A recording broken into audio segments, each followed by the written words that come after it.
before he said anything, I just screamed, "You got me! Fair and square! I will cooperate." You're homeless. Your dad obviously was really successful professionally. Right. Why not call home and say, hey, Mom and Dad, can I have some money? It's a good question. I think that the true answer is that Dad instilled a level of pride in me that I wasn't willing to expect my parents to pay for me to be doing nothing that they considered productive. How aware were they of what you were doing at the time? They had no idea where I was in the world. What did they think was going on with you? They just hadn't heard from me for 6 months or so, which is sad. It's really sad.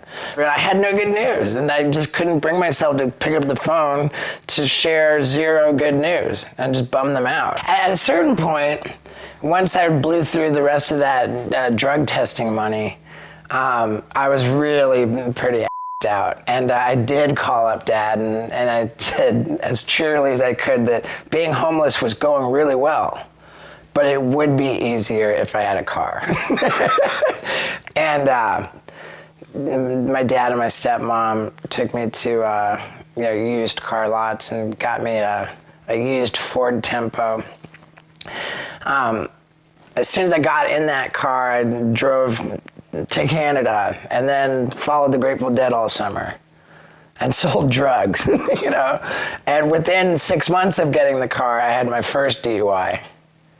And within 1 month of getting my license back from my first DUI, I was arrested for my second DUI. How'd that one go? Both DUI arrests, as ashamed as I am of even having that in my history, they were both kind of funny. The first DUI, it took me a while to realize that they were pulling me over. I think I was just all over, and they were just sort of following me.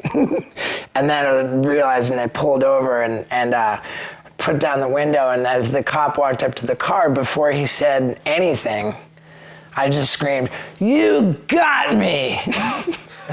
Fair and square! I will cooperate." And they said I was a real treat to get along with. Then on my second DUI, the actual report, the police report, it says, "Defendant declined roadside sobriety tests, stating he would prefer to take a nap."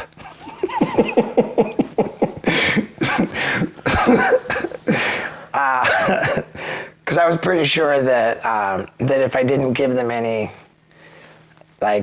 to work with, that I could beat the case. I didn't want to cooperate. Of course, the public defender that they afforded me said that I wasn't going to get very far trying to beat the case, as he had viewed the videotape that was taken of me in the station, and that his advice was to just go ahead and get slapped with what they would slap me with, which turned out to be a sentence of 10 days. And while I was in that jail for those 10 days, it was the one time I never called Dad on his birthday.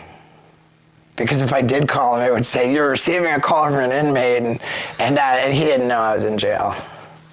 And I don't think I've ever forgotten my dad's birthday, not ever once, except for that one time.